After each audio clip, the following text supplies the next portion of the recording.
Super Kings ஒரு match ஆடினாலே match அஃபீஷியலா முடிகிற வரைக்கும் அந்த மேட்ச் இன்னும் முடியல அப்படின்றத மறுபடியும் நம்ம எல்லாத்துக்குமே வந்து ஞாபகப்படுத்திக்கிட்டே இருக்காங்க.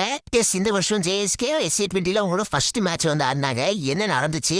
டெல்லி கேபிட்டல்ஸ் பிரிட்டோரியா கேபிட்டல்ஸ்க்கு அகேன்ஸ்டா என்ன நடந்துச்சு இந்த மேட்ச்ல? குட்டி குட்டி ஹைலைட்ஸ் எல்லாத்தையுமே வந்து நம்ம பார்த்துடலாம். அப்புறம் லைக் கொடுத்துருங்க. 2.0 சேனல் புதுசாக சப்ஸ்கிரைப் பண்ணிக்கோங்க. வாங்க ரேஸ் வீடியோக்குள்ள போலாம்.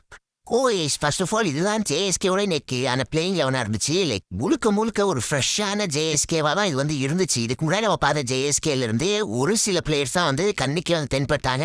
Like Faf, டானவன் ஃபெரீரா. மற்றபடி எனக்கு தெரிஞ்சு இதில் யாருமே இதுக்கு முன்னாடி ஜேஎஸ்கேல இருந்த மாதிரியே வந்து இல்லை. அண்ட் ஆல்சோ ஒரு மாதிரி இன்எக்ஸ்பீரியன்ஸாக இருந்துச்சு. ஆன் பேப்பர் உண்மையை சொன்னா வீக்காக தான் வந்து இருந்துச்சு. அண்ட் அதை கன்ஃபார்ம் பண்ணுற மாதிரி நம்ம தான் வந்து ஃபர்ஸ்ட் பேட்டிங் ஆடணும். பவர் பிளே எல்லாமே வந்து ரொம்ப சுமாராக வந்து இருந்துச்சு.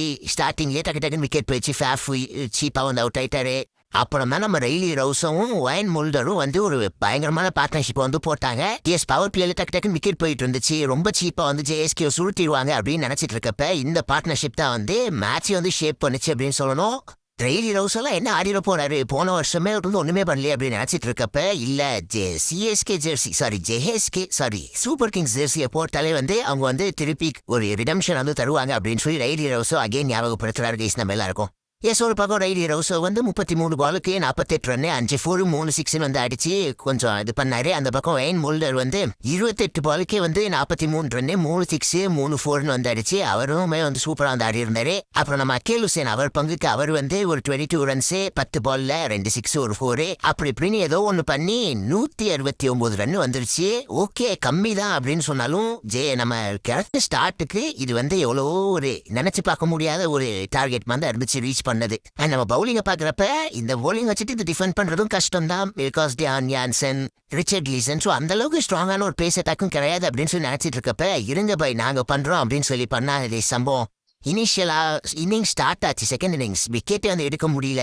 அவங்களும் ஒரு மாதிரி ஸ்டெடியா இன்னிங்ஸ் வந்து கொண்டு போயிட்டு தான் இருந்தாங்க. 9th ஓவர்ல தான் அக்கேல் ஹுசேன் ஃபர்ஸ்ட் விக்கெட்டே வந்து எடுக்கிறாரு கைஸ். அது வரைக்கும் ஒரு விக்கெட் விடல. 9th ஓவர்ல அக்கேல் ஹுசேன் ஒரு விக்கெட் உருவுறாரு. அங்க இருந்து அப்படியே லைனா படுத்து ஆரம்பிச்சவங்க தான் நல்ல கையில இருந்த மேட்ச். அங்க இருந்து நம்ம டீமு கொடுத்தாங்க பாருங்க கம்பேக்கு. முக்கியமா நம்ம டுவான் யான்சன் கைஸ் என்ன ஸ்பெல்லு போட்டார். அந்த ஸ்பெல்லு தான் வந்து மேட்சே வந்து மொத்தமா வந்து மாத்திருச்சு அப்படின்னு சொல்லணும். பிரேவிஸ் எல்லாருமே வந்து காலி. சுத்தமா எக்ஸ்பெக்டே பண்ணல. டுவான் யான்சன் வந்து 4 ஓவர் போட்டு 23 ரன் கொடுத்து 4 விக்கெட்டு. வேன் முல்டர் வந்து பாருங்க கைஸ் 4 ஓவர் போட்டு வெறும் 22 ரன் ஒரு விக்கெட். பேட்டிங்கும் சூப்பரா பண்ணியிருந்தாரு. செமையான ஒரு பெர்ஃபார்மன்ஸ். கிளீசன் எந்த ஒரு குறையும் சொல்ல முடியாது. அவரும் தரமா போட்டாரு. அக்கேல் ஹுசேனுமே வந்து அவரோட பங்குக்கு என்ன பண்ணுமோ அது கரெக்டா வந்து பண்ணியிருந்தாரு. ஒரு பயங்கரமான மேட்ச். இந்த மேட்ச்ல ஜேஎஸ்கே எங்கேயுமே இல்ல. இன்ஃபேக்ட் செகண்ட் இன்னிங்ஸ்ல அந்த 9th ஓவர் அக்கேல் ஹுசேன் அந்த ஒரு விக்கெட் எடுக்கிற வரைக்கும் ஜேஎஸ்கே வந்து கண்டிப்பா தோற்றுருவாங்க. அடுத்த மேட்ச் தான் ஏதாவது சேஞ்சஸ் எல்லாம் பண்ணி கம்பேக் தரணும் அப்படின்னு நினைச்சிட்டு இருந்தது. பட் சூப்பர் கிங்ஸ்னா என்ன பண்ணுவாங்க அப்படின்றத திருப்பி சொல்றாங்க. ஒரு நல்ல ஸ்டார்ட் ஃபார் த சீசன் அப்படின்னு தான் சொல்லணும். ஹோப்ஃபுல்லி இந்த டீம் கொஞ்சம் ப்ராமினென்ட்டா தெரியுது. பவுலிங் பயங்கரமா இருக்கு. இவங்களோட ஆன் பேப்பர்ல வீக்கா இருந்தாலும் பெர்ஃபார்மன்ஸ்லாம் பாக்குறப்ப தரமா இருக்கு. Let's wait and watch. Steve Stolk மாதிரியான பிளேயர்லாம் சான்ஸ் தரல. அவங்கலாம் வந்து என்ன பண்றாங்கன்னு பார்ப்போம். ஸோ ஜேஎஸ்கே ஃபர்ஸ்ட் மேட்சை பிரிட்டோரியா கேபிட்டல்ஸ்க்கு அகேன்ஸ்டா 22 ரன்ஸ் வித்தியாசத்துல ஜெயிச்சிருக்காங்க. நீங்க நினைக்கிறீங்க இந்த மேட்சை பாத்தீங்களா? இந்த மேட்ச்ல உங்களுக்கு யாரோட பெர்ஃபார்மன்ஸ் பிடிச்சிருந்துச்சு ரொம்ப அப்படின்ற அந்த பிளேயரோட பேரை கமெண்ட்ஸ்ல சொல்லுங்க. அப்புறம் லைக் கொடுத்துருங்க. 2.0 சேனலுக்கு புதுசாக இருந்தா சப்ஸ்கிரைப் பண்ணிக்கோங்க. இன்னும் யாரையும் பாக்குறேன். Bye.